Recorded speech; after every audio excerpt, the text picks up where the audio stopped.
जाबावगोनलै अमा राजा बे अमा राजा थानायावलाय मा जानांगौ जाखो माबालै फेसबुक खुलिनानै सिख्लाफोरनि फट'खौ नायनो नागिरबानो माबा राजनितिनिल' पस्ट नुयोब्रा जों देरहागोन नोंसोर देरहाया नोंसोर जेनगोन जों देरहागोन जालायलायगासिनो गावजों गावनो दावराव दावसि जावनाय जावख्लायलाय बेनिखायनो नैबे अमा राजा फान्था गेलेया इलेक्सन दारायनो सानदों इलेक्सन दारायनो बेबो नोंसो बाव हागौलै नोंबो डायलगखौ मारिनो बाला गोरानाव ना गोरान नागिरनाया नोंनो जाबायलै थाथ्रा साला खलथा गरम लोगोनि जौगानायखौ मेगन साग्राया नोंसोर बायदि लोगोआनो दा ओरैनो आं बुङा लोगोनि नामाव जिबो गोसोम होननानै हा नाय बेनाबाथाय माबा मोनसे बुंबानो दाय जेखाइ खबाइ हेबनायफोरबायदि ओमफ्राय आं इलेक्सन दारायनायाव नोंखौ आंनि आगदा आखाइनि मानसि खालामनो सानदों आरो नों आंनि सायावसो उल्था उल्था बखिबावो नंगौ नामा जंखायदोसोब्रा अमा राजा हाब नों गैयाबा जेबोआनो गैया माथो जोंथ' काप प्लेटसो नङा होमबा काप थाबा प्लेटबो थाफानांगौ गय फाथैसो जोंथ' गय थाबा फाथै थाफानांगौ नङा होमबा अमा राजा बेनिखायनोथ' नैबे फान्था गेलाया गासिबो सानखाजोब्बाय सिम्बल टिम्बल मा होनांगौबो बेखौबो गासिखौबो थियारि खालामजोबखाबाय दिमागाव खर' मेलेमाव मा खालामनांगौ मा खालामा गासिबो जमा जाखाजोब्बाय खालि नोंल' आंजों थाफाबाय थाबानो जाबाय आंनि आगदा आखाइनि मानसि जानानै मिथिबाय ओमफ्राय अमा राजा सिम्बलखौलाय मा होनो सानखो नोंलाय सिम्बला माने सिम्बलनि खोथा रायलायदोंब्रा आसोलफोर आंबो लायो मा सिम्बल बेलाय नै गोजौआव मोफौ गाहायाव बाहागोआ बेनो दासो खावब्ला दहायनो नेबाय थादों नोंखौ हिनजाव नामा नोङो देलाय देलाय फैदों मानसिया फुरगाव गाव साइस गैया बाइस गैया आया मा बुंनाय जादों बे अमा राजाना नायनो नामा बे सन्थलानि स्वेगखौ आगाव सन्थला बाद दोन नोंसोरनि लागाव लुगावा खोनासं आंना सिम्बला जागोन सैमा बांग्रानि सिम्बल होबा मा जागोन ना सैमा बांग्रानि सिम्बल होबा जुमाय दाबखानि सिम्बल होबा साबसिन जागोन मानो होनोबा जुमाय दाबखाखौ नुनाय लोगो लोगो बयबो रायजो राजाफोरा भट होनो गोसो जागोन बेनिखायनो जुमाय दाबखायानो बेस्ट जुमाय दाबखा जिन्दाबाद तात जुमाय दाबखा जिन्दाबाद नङा सैमा बांग्रा जिन्दाबाद आइ स्वादबाद सोर जा नोंसोर सैमा बांग्रानि सिम्बलनो साला गावसो सैमा बायदि सुन सुनखाय रायजो राजाफोरखौबो सैमा बानायनाय नोंसोर हा गोदाव सोराव ना आं जुमाय दाबखानि सिम्बल होगोन ना आं सैमा बांग्रानि सिम्बल होगोन आं होगोन अमा खर' अमा खर' अमा खर' खोनाबाय दा अमा खर'सो जागोन आंना सिम्बला मानो होनबा जोंनि बर'फोरनि थाखाय अमाया बयनिबो थाखाय फेभरेट बेनिखायनो नैबे फान्था गेलाया सानै हयसो गासिबो खामानिखौ मावो आङो मिथिबाय मानो होनोबा आथिखालाव अमानि दामा बिराद बारा जादों आरो अमाया बयनिबो थाखाय फेभरेटखा बेनिखायनो अमाजोंसो फुस्लायनांगौ आरो अमाखौथ' बयबो लुगैखायो बेनिखायनो रायजो राजाफोरखौ लुगैहोनो थाखाय अमायानो बेस्ट मिथिबाय बेनिखायनो आं अमाखौसो दोनदों अमा खर' अमा खर'आ जेब्लाबो थांनानै थाथों दाथ' आसोल सिम्बलखौबोथ' मोनखाबाय दा भटखौ जों माबोरै बिगोन मारै बिनांगौ जाखो भटखौलाय खुगाजों बिगोन बेबो थगायनानै वाह वाह वाह सैथो खोथा बुंनानैथ' भट मोनखायानोसै बेनिखायनो थगायनानै बिनायानो बेस्ट रायजो राजाखौ थगायगोन फुस्लायगोन आरो मा दे होमबालाय खामानिखौ जागायनोसै नामा आसोल गामियावनो भटखौ बिग्रोनोसै नङा होमबा मा आसोल बेलाय मा आसोल उसल गाज्रि खोनायो सार बुं सार सार बुंनांगौनो दुगायाथ' दानो लाजाखाला देरहाग्रा देरहायाबा जागोन सार नोंनि खोथा मथेनो सोलिगोन ना मा बुङो सन्थला औथ' आरो दे होमबालाय खामानियाव बयबो नांदो हनै सासे मानसि फैगासिनो दङ बेखौनो हमदो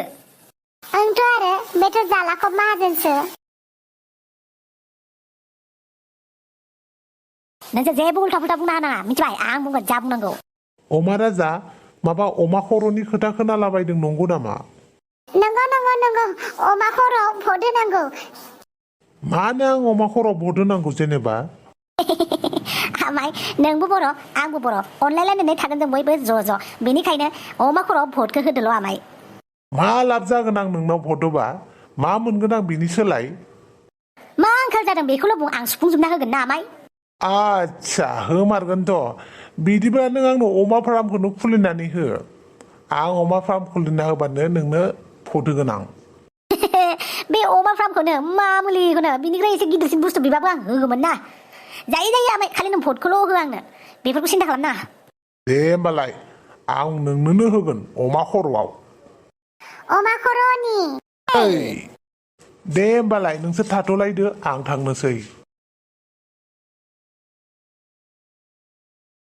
नुबाय स्वादफोर अमा राजानि टेलेन्टखौ सासे थगायनो हागौलायबाय ना अमा राजा मानि बेलाय नोंखौ फुस्लायनायाबो देन्जार हाथार माथो नोंलाय बे फान्दा गोलाया ओरैनो फुस्लायो नामा सिख्लाफोरखौ फुस्लायनायनि टेलेन्टखौ मानो लादों बेफोरबायदि खामानिफोराव नाङाबा राइट नोंनानो सैथो अमा राजा ओइ बमब्रमा नों थाव होसिगोनसो आं सार होनदोंना आंखौ सार होन गलती से मिस्टेक जाबायलै सार एबारनिफ्राय जाला बिदिबाथ' बिराद मोजांनि बाथ्रा दे सोरखौबा फुस्लायलायनोसैलाय मानसिफ्रालाय न'आव दंना गैनो गैयाब्रा थैजोबायसै नामा मैखुन फाग्लाफोर जानानै बारा रागा जोंनाङालै सार बिदिबा बोरै भट मोनांगौ जाखो रागा जोंबाथाय हाथाइफोरखौ गुरजि गुरजा खिथि होमबासो भट मोनगोन एसे थान्दा थान्दा कुल कुल जाब्रा जोंलां बाराबा माबा गावखौनो सान्दा मागिनाय थां माथांसो मोनलाय लांबाय आं बेखौबो सान्दा मागिनाय होननानै सानदोंब्रा नोङो होमबासो जमा जाबा फुन्जिफोराव होमबासो देरहागोन राजा जानो हागोन दा होमबालाय खायदा बोरायखौ बाहायनोसै आं हाथाइखौनो खिथिबाय थानोसै आं मोजां नुबाय दा एबार दासो मोजां नुदों एबार खोबथारनांला नोङो हाथाइखौ मिथिबाय बिदिनो खिथिबाय था मिनिनानै रायलायबाय था बयजोंबो आं गाबज्रिहरनि दंना गैना गैया मादै आदै सोर दङ रावबो गैया नामा न'आव मादै ओ मादै माथो अमा राजामोनसो माथो खौरांमोन हाबालै मादै नोंथ' मिथिखायो नङा होमबा देग्लाय आं भट दारायनो नागिरदों माने इलेक्सनाव ओंखारदों आरो आंबो बेनिखायनो भटनि थाखायसो फैदों होमबा औ मादै दै गांबा दैखरनि खाथियाव थाङो होननाया आंलाय मानो भट होनो नोंसोरनोलाय मा मोनगोन आङो भट होनानै नोंसोरनो मा नाङा गासैखौबो होजोबगोन आं मादै खालि नों अमा खर'नि सिनावल' भट होबानो जाबाय सब मिथिजोबो आं भट बिनाय टाइमावबा गोदै भट बिफैगोन जेब्ला भटआ मोनगोन देरहागोन होमबाथाय फात्तायानो गैला सिनायलानो जोङो गोरिब गुन्द्राफोरखौ थगायनो फैदों नोंसोरो बोरैहाय हासिबा मादै जों बिदि नङाथ' आं बेबायदि थगायफेराखैना रावखौबो आं थगायाना आंनि सायाव फोथायनाय लाखि माब्बार ओंखारला आंनि मेगननि नोजोरनिफ्राय नङाबा मोनगोन जों हासिबजों जारिजोबगोन आं नोंसोरखौ गासिखौबो मा एसे दाउ बिमालै बिनि भटखौ नाङालै मा एसे रांखिनोलै मादै नोंलाय नों सासेनि भट मोनाबाबो जायोब्रा मादै आंहा मेरला अनजाथाव मानसि दंखायो बिसोरनिफ्राय लागोन नालै नोंनि भटखौ अननानै खुन्दुं होनो सानदोंमोन आङो दख'ना दानो इन्दि बिलाइनि खुन्दुङा बेखौ हरनो सानदोंमोन आङो गैला नों चान्स खोमाबाय ओंखारलां होनदोंना जल्दि ओंखारलां नोंसोरनि फुस्लायनायखौ मिथिजोबो आं नांगौबा भट सट आच्छा आदैमोनखौ बेयावनो लोगो मोनबाय मोजाङानो जाबाय दे मानोबा नांगौ जादों माबा ओइ सार हाथाइ खिथि हाथाइ माने आदैमोन आङो इलेक्सन दारायदों माने बेनिखायनो नोंसोरनि खाथियाव फैदों आच्छा अमा राजा भट नांगौ जाहैबाय नोंनो मोननैसो सोंनायनि फिननाय हो नायनि बेसेबां दैनि ना नोंबो बिनिफ्रायसो जोङो डिसिसन खालामगोन नोंनो भट होनांगौ ना होनाङा नैबे अमा राजाया मोनफ्रोमबो सोंनायनि फिननायखौ होनो रेडिखा दे सों मा सों दे होमबा खिन्थालाय बर' थुनलाइ साना माला